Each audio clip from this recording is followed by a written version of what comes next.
पूरे प्रदेश, जनपद ही नहीं पूरे प्रदेश में, पूरे देश में किसानों के प्रति आज की डेट में जो संवेदनहीनता दिखाई।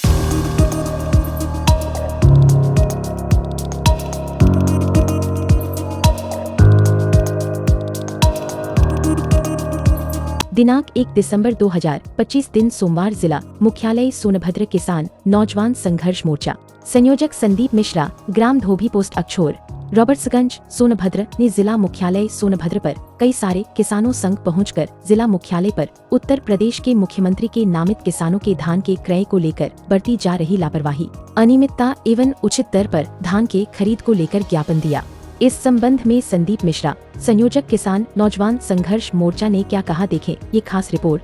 जैसा कि आप जानते हैं कि इस समय धान खरीद को लेकर के पूरे जनपद में किसानों में आक्रोश है।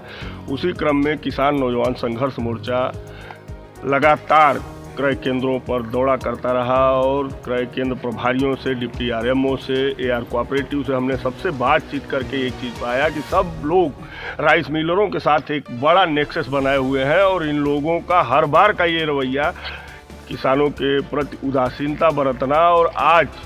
जब पूरे जनपद में किसानों को समय से डीएपी नहीं मिल पाई, उसके बाद प्राकृतिक आपदा के रूप में मोन्था तूफान को झेलते हुए किसान जब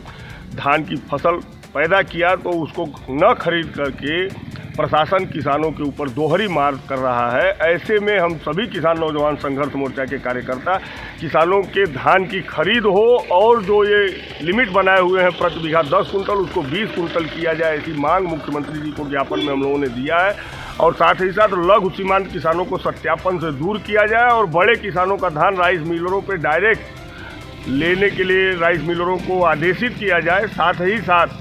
सभी किसानों का जो हाइब्रिड का भी धान है उसको भी क्रय केंद्र प्रभारियों को प्रशासन कहे कि तत्काल खरीद शुरू करें, अन्यथा नौजवान किसान संघर्ष मोर्चा बड़ा आंदोलन करेगा जिसकी पूरी जिम्मेदारी प्रशासन की है। ये जो धान हुआ है पैदावार, इसकी जो सरकारी कोटा पर निर्धारित है वहाँ पे जो उचित मूल्य पर नहीं खरीदा जा रहा है, इस तरह का ही आरोप है।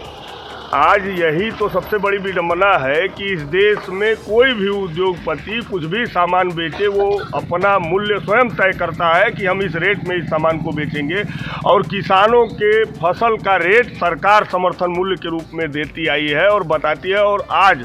2369 रुपये का रेट केवल एक दिखाने के लिए और लोगों को बताने के लिए दिया गया है। किसी भी क्रय केंद्र पर किसानों के धान का उचित रेट नहीं मिल रहा है। कहीं नमी की कटौती की जा रही है तो कहीं लिमिट के नाम पे किसानों को बरगलाया जा रहा है, तो कहीं सत्यापन के नाम पे दौड़ाया जा रहा है। और धान खरीद में जिस प्रकार की शिथिलता है और अधिकारियों की संवेदनहीनता, इन किसानों के प्रति आप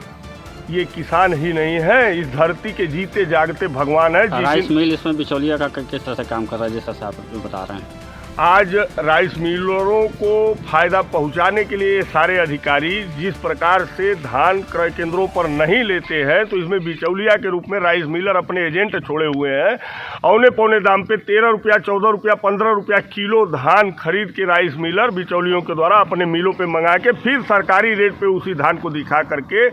पूरा एक योजनाबद्ध तरीके। तो ये स्थिति सिर्फ जनपद सोनभद्र की है या और भी जगह से इस तरह की सूचनाएं निकल के आ रही हैं, जो मतलब कि किसान हैं उनके साथ जो है किस तरह का जो है कि दिक्कतें सामने आ रही हैं रेट को लेके? पूरे प्रदेश, जनपद ही नहीं पूरे प्रदेश में, पूरे देश में किसानों के प्रति आज की डेट में जो संवेदनहीनता दिखाई जा रही है, और उत्तर प्रदेश में तो ब्यूरोक्रेसी एकदम पूरी तरह से ध्वस्त है, बेलगाम है। और ब्यूरोक्रेसी यदि ठीक हो जाए तो आज हम इस बात को दावे के साथ कह सकते हैं कि पूरा धान किसानों का खरीद लिया जाएगा। लेकिन इन अधिकारियों के द्वारा जानबूझ करके किसानों का शोषण किया जा रहा है। इसलिए हम प्रदेश के माननीय मुख्यमंत्री योगी जी से कहना चाहते हैं कि इस पर तत्काल संज्ञान लेते हुए सभी जिलाधिकारियों को तुरंत मैसेज किया जाए और आदेशित किया जाए कि सभी क्रय केंद्रों पे हर किसान का धान तत्काल खरीदा जाए, लघु सीमांत किसानों को सत्यापन से दूर करके, और हाइब्रिड का भी धान सभी क्रय केंद्रों पे खरीदा जाए। ऐसी किसान नौजवान संघर्ष मोर्चा मांग करता है।